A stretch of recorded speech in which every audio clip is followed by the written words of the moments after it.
दोस्तों नमस्कार। मैं रविंद्र वाजपेयी जनमत के संस्करण में आपका स्वागत करता हूं। आज कांग्रेस को एक झटका और लगा। जैसी कि संभावना थी, गुजरात कांग्रेस के कार्यकारी अध्यक्ष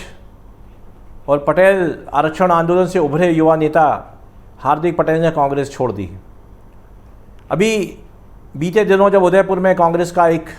चिंतन शिविर हुआ था, उस दौरान भी हार्दिक पटेल ने एक बयान देकर के कांग्रेस छोड़ने के संकेत दिए थे और उसमें उन्होंने कांग्रेस नेतृत्व पर उपेक्षा के तमाम आरोप भी लगाए थे।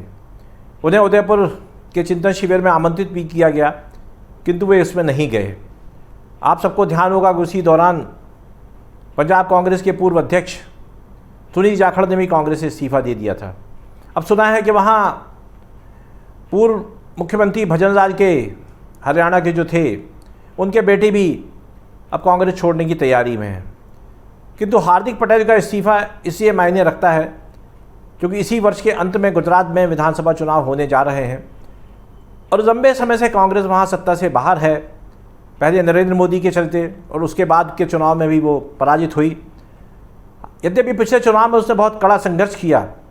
किंतु अंततोगत्वा भारतीय जनता पार्टी ने अपनी सरकार बना ली और धीरे धीरे कांग्रेस में तोड़ फोड़ करके उसके अनेक विधायक तोड़ भी दिए। आज जब फिर से वहाँ चुनाव की रणभेरी बच चुकी है और कांग्रेस इस बात की पूरी तैयारी कर रही है कि उसे इस चुनाव में भारतीय जनता पार्टी से गुजरात को छीनना है, क्योंकि यदि वो गुजरात जीत लेती है तो इसका सीधा असर 2024 के लोकसभा चुनाव में पड़ेगा और निश्चित रूप से इससे प्रधानमंत्री नरेंद्र मोदी और उनके बहुत ही करीबी देश के गृह मंत्री अमित शाह की साख पर भी बहुत विपरीत असर होगा। उस दृष्टि से कांग्रेस ने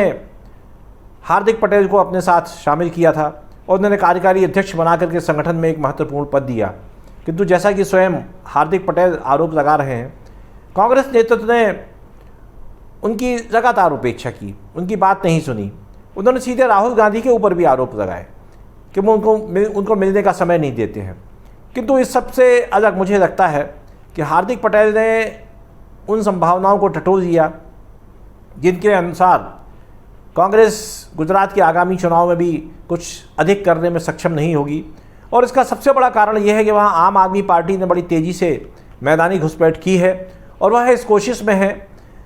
और वह जानती भी है कि उसे सत्ता तो शायद नहीं मिलेगी, किंतु वो कांग्रेस को विपक्षी दल के रूप से हटा करके स्वयं नंबर 2 की पार्टी गुजरात में बनना चाह रही है। युवाओं में उसका कुछ आकर्षण तो है,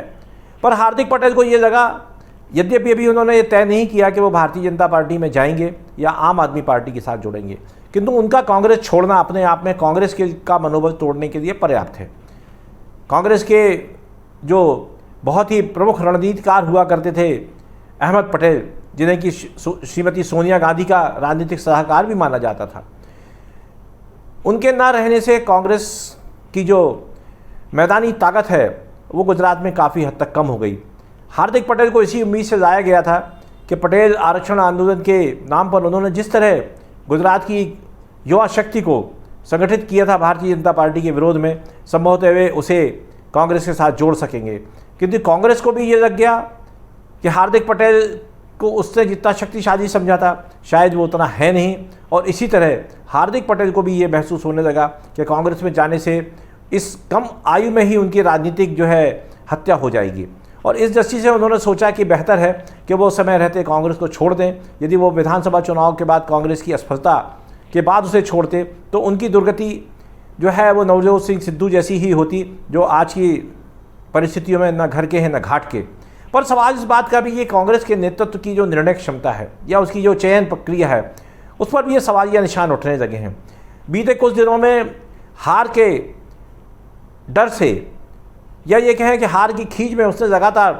विभिन्न राज्यों में जिस तरह से नए नेतृत्व को अपनी तरफ खींचा है दूसरी पार्टियों से आने वाले, उसका ये दुष्परिणाम है कि कांग्रेस का अपना जो कैडर है वो धीरे धीरे विलुप्त होता जा रहा है और उसको ये लग रहा है कि बाहर से जो लोग आते हैं हम उनके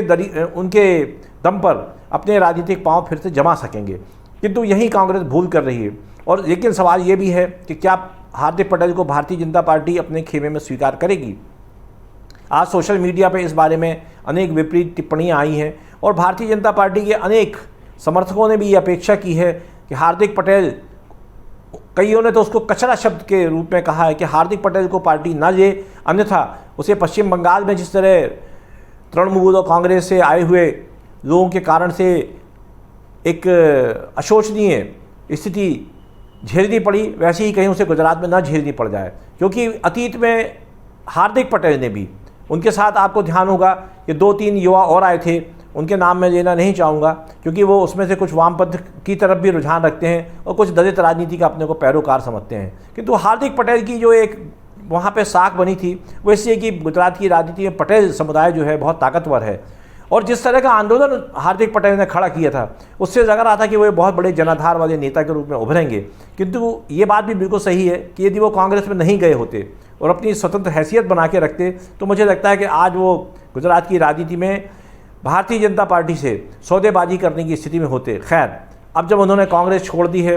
तो निश्चित रूप से वे एक महत्वाकांक्षी व्यक्ति हैं, युवा हैं, तो उन्हें कहीं ना कहीं तो अपना रास्ता खोजना पड़ेगा। रही बात आम आदमी पार्टी की, तो जैसा कि हम सभी जानते हैं कि आम आदमी पार्टी में अरविंद केजरीवाल इस मामले में बहुत ही बारीक व्यक्ति हैं। वो बहुत सोच समझ के निर्णय लेंगे और वो ऐसे किसी भी व्यक्ति को आम आदमी पार्टी में हावी नहीं होने देंगे जो आगे चल करके उनको ये चुनौती बन सके या जिसका राजनीतिक कद उनसे बड़ा हो जाए। इसका उदाहरण हम पंजाब में देख चुके हैं, जहां उन्होंने भगवंत सिंह मान जैसे व्यक्ति को मुख्यमंत्री बनाया। आज हार्दिक पटेल के सामने भारतीय जनता पार्टी एक विकल्प के रूप में अवश्य है, और इसलिए है कि बीते अनेक दशकों से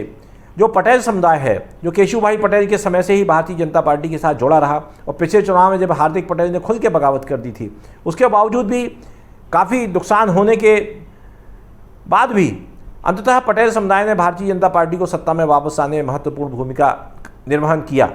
ऐसी स्थिति में मुझे लगता है कि हार्दिक पटेल के सामने बहुत ज़्यादा रास्ते नहीं बचे हैं, लेकिन भारतीय जनता पार्टी के लिए भी एक सोचने का समय है, सोचने का सवाल है कि वो हार्दिक पटेल को